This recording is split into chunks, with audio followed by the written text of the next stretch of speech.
Puji nama Tuhan, Shalom Bapak Ibu Saudara yang dikasihi oleh Tuhan. Senang sekali saya dapat berjumpa dengan Bapak Ibu Saudara semua. Dan sore hari ini kesempatan yang indah, kita boleh bersama-sama belajar kembali firman Tuhan. Kita mau siapkan hati kita Bapak Ibu Saudara, kita mau berdoa. Terima kasih Tuhan Yesus buat kasih setia Tuhan dalam hidup kami. Terima kasih buat semuanya yang Tuhan kerjakan dalam hidup kami. Dan sore hari ini kami mau belajar kebenaran firman-Mu kembali. Tuhan Yesus tolong setiap kami, ajar kami. Kami mau siapkan hati, telinga, mata kami untuk bersama-sama mengerti isi hati Tuhan. Di dalam nama Tuhan Yesus Kristus, haleluya. Amin. Puji nama Tuhan Bapak Ibu Saudara yang terkasih. Bagaimana minggu yang lalu kita bersama-sama merayakan sebuah momen, yaitu hari kebangkitan Tuhan Yesus dari antara orang mati, yang kita sebut dengan Hari Paskah. Dan hari-hari ini kita sedang menanti sebuah momen juga yang sangat bersejarah. Karena apa? Sebentar lagi juga kita akan merayakan hari kenaikan Yesus Kristus ke surga. Nah, di dalam Alkitab Bapak Ibu, ketika Tuhan Yesus bangkit dari antara orang mati, Alkitab mencatat yang dilakukan oleh Tuhan Yesus adalah Tuhan Yesus menampakkan diri kepada murid-muridnya. Dan sore hari ini kita akan belajar dari satu cerita, satu sejarah yang bagaimana Tuhan Yesus menampakkan diri kepada murid-muridnya. Kita mau buka Alkitab kita di dalam Lukas pasal 24 ayat 13 sampai yang ke-35. Lukas 24 ayat 13 sampai yang ke-35. Di sana diceritakan Yesus menampakkan diri kepada dua muridnya. Muridnya ini Bapak Ibu Saudara bukan murid dari ring 1. Ini istilah saya ya. Murid ring 1 itu murid yang dekat dengan Tuhan Yesus, yang kita taunya 12 murid Tuhan Yesus, 11 murid Tuhan Yesus. Tapi mereka juga disebut dengan murid Yesus. Dan di ayat 18, salah satu dari antara mereka disebutkan namanya yaitu Kleopas. Ada fakta menarik Bapak Ibu di dalam Lukas 24 ayat 13 sampai yang ke-35 ini. Fakta yang pertama di sini saya tulis yaitu di ayat yang ke-13. Pada hari itu juga dua orang dari murid-murid Yesus pergi ke sebuah kampung bernama Emmaus yang terletak kira-kira 7 mil jauhnya dari Yerusalem. Fakta yang pertama, mereka memutuskan untuk pulang ke kampung halaman mereka. Di sini ayat 13 dikatakan dengan jelas bahwa mereka berjalan ke Emmaus. Bagaimana Yerusalem dengan Emmaus jaraknya kurang lebih 7 mil atau 11 kilometer. Fakta yang kedua, di ayat 17 bagian akhir di sana dikatakan bahwa maka berhentilah mereka dengan muka muram. Mereka pulang kampung, akan tetapi ekspresi mereka adalah ekspresi orang yang muram. Kenapa? Biasanya kalau orang pulang kampung itu disambut dengan sangat luar biasa. Sebentar lagi saudara-saudara kita akan merayakan sebuah hari raya besar mereka. Dan mereka ada satu momen yang namanya mudik pulang kampung. Tentunya mereka akan menyambut dengan sangat happy, dengan sangat gembira. Kita juga Bapak Ibu kalau kita pergi ke kampung halaman kita yang merantau seperti saya. Ketika kita pulang ke kampung halaman kita, tentunya kita pulang tuh dengan perasaan yang sukacita, ketemu dengan keluarga, ketemu dengan sanak saudara, ketemu dengan teman-teman. Akan tetapi dikatakan di ayat 17, muka mereka muram. Mereka pulang kampung tetapi mereka pulang tidak dengan bahagia, tapi membawa sebuah kesedihan, membawa sebuah kekecewaan. Kenapa? Dikatakan di ayat 21, di sana dikatakan, padahal kami dahulu mengharapkan bahwa dialah yang datang untuk membebaskan bangsa Israel. Tetapi sementara itu telah lewat 3 hari sejak semuanya itu terjadi. Ternyata mereka membawa sebuah kekecewaan dalam diri mereka, yaitu bahwa Yesus yang mereka ikuti, guru yang mereka teladani, gurunya meninggal, mati dikatakan. Dan mereka sangat kecewa karena dikatakan mereka punya sebuah ekspektasi terhadap Yesus yang katanya bahwa mereka mengharapkan bahwa dialah Yesus yang datang untuk membebaskan bangsa Israel. Akan tetapi Yesus mati. Dengan judul renungan yang kita mau belajar bersama-sama adalah perjalanan ke Emmaus, sebuah kekecewaan. Ada pelajaran rohani yang saya mau bagikan buat Bapak Ibu Saudara semua. Pelajaran rohani apa yang dapat kita pelajari dari kisah ini? Sebuah kekecewaan. Yang pertama, dikatakan di ayat yang ke-13. Pada hari itu juga 2 orang dari murid-murid Yesus pergi ke sebuah kampung bernama Emmaus. Yang pertama pelajaran rohani adalah jangan pernah meninggalkan persekutuan. Kita tahu Bapak Ibu Saudara bagaimana tadi di awal saya cerita jarak Yerusalem dengan Emmaus itu kurang lebih 11 km. Mereka meninggalkan Yerusalem untuk pergi ke kampung halaman mereka.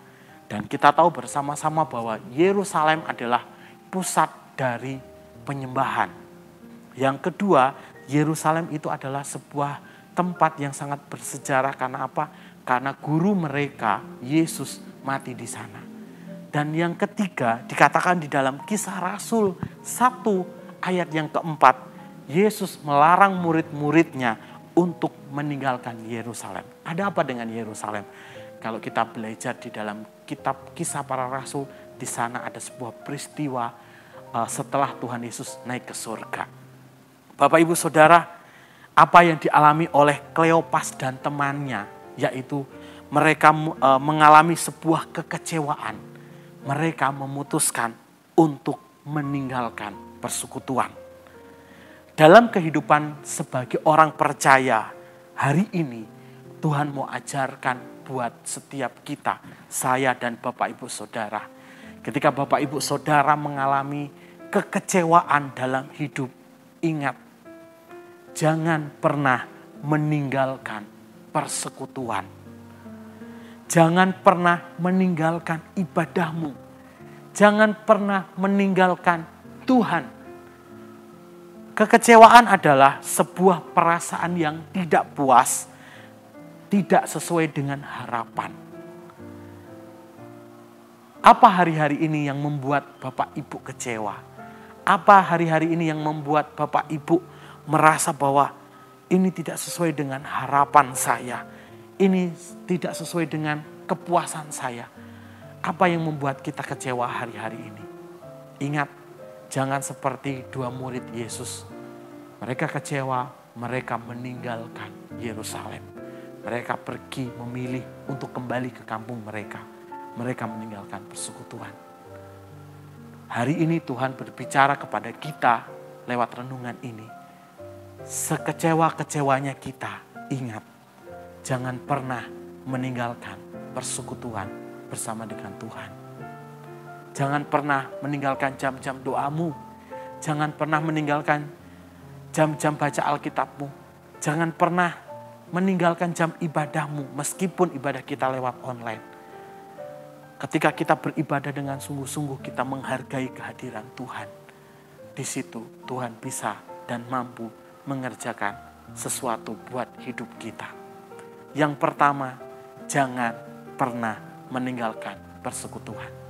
Pelajaran rohani yang kedua yang kita pelajari dari kisah ini, dikatakan di ayat 15, ketika mereka sedang bercakap-cakap dan bertukar pikiran, datanglah Yesus sendiri mendekati mereka, lalu berjalan bersama-sama dengan mereka. Yang kedua pelajaran rohani, yaitu Yesus mencari orang yang kecewa. Yang jadi perenungan saya Bapak Ibu ketika saya belajar di ayat 15 ini. Kenapa ya Yesus kok tidak fokus ke ring 1 atau 11 murid yang lain? Kenapa Tuhan Yesus menampakkan diri dan ikut berjalan bersama dengan mereka? Jawabannya adalah karena orang kecewa dikuasai oleh perasaannya. Sekali lagi, karena orang kecewa dikuasai oleh perasaannya. Di ayat yang ke-14, di sana dikatakan, dan mereka bercakap-cakap tentang segala sesuatu yang telah terjadi. Sepanjang jalan dari Yerusalem sampai mereka bertemu dengan Yesus di jalan, mereka hanya berfokus kepada apa? Kepada perasaan mereka. Mereka di sini dikatakan bercakap-cakap tentang segala sesuatu yang terjadi. Mereka bercakap-cakap membicarakan tentang kekecewaan mereka. Mereka tidak melihat perbuatan Yesus ketika masih hidup. Bahkan di ayat 21 Bapak Ibu. Padahal kami dahulu mengharapkan bahwa dialah yang datang untuk membebaskan bangsa Israel. Tetapi sementara itu telah lewat 3 hari sejak semuanya itu terjadi. Itulah kekecewaan mereka.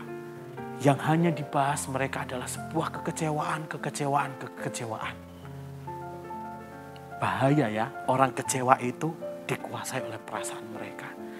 Bahkan Bapak Ibu Saudara, di ayat 22, mereka mendengar cerita dari beberapa perempuan dikatakan, tetapi beberapa perempuan dari kalangan kami telah mengejutkan kami. Pagi-pagi buta mereka pergi ke kubur dan tidak menemukan mayat mereka. Mereka mendengar cerita dari perempuan-perempuan bahwa Yesus itu sudah bangkit. Akan tetapi apa? Mereka tetap kecewa. Karena apa? Karena mereka dikuasai oleh perasaan mereka. Yang kedua,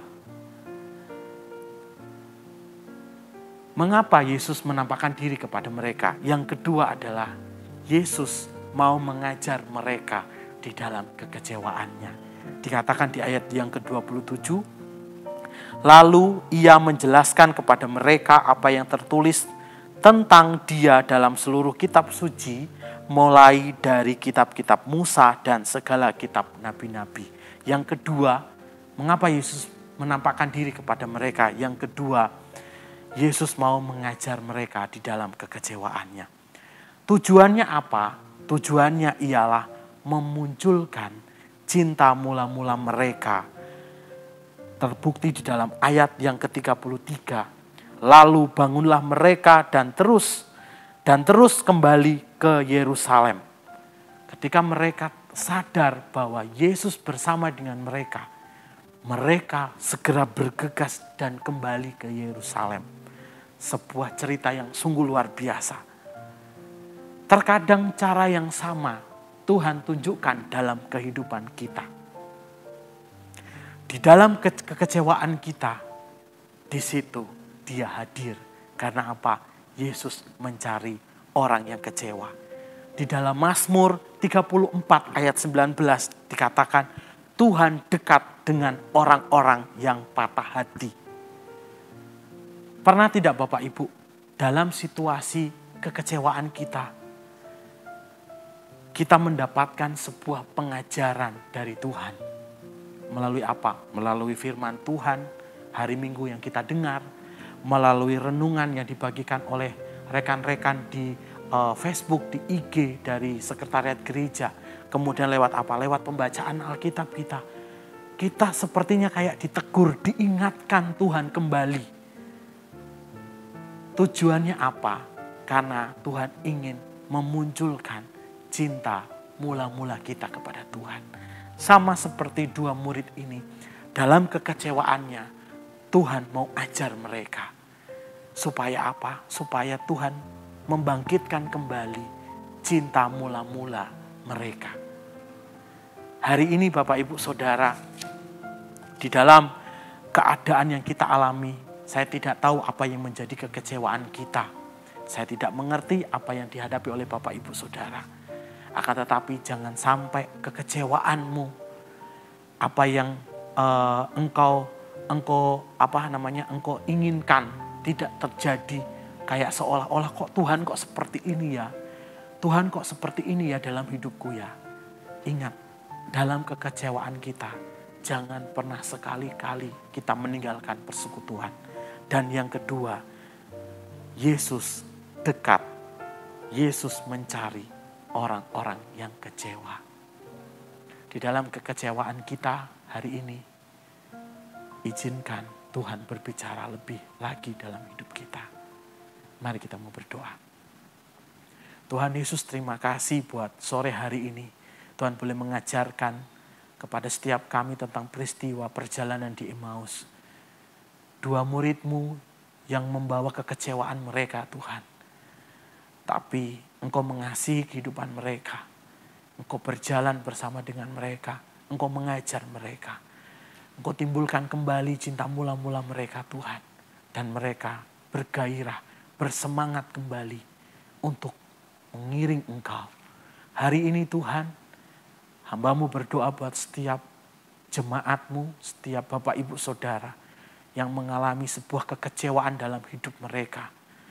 Apa yang mereka harapkan tidak sesuai. Biarlah lewat renungan hari ini Tuhan meneguhkan di dalam nama Tuhan Yesus Kristus.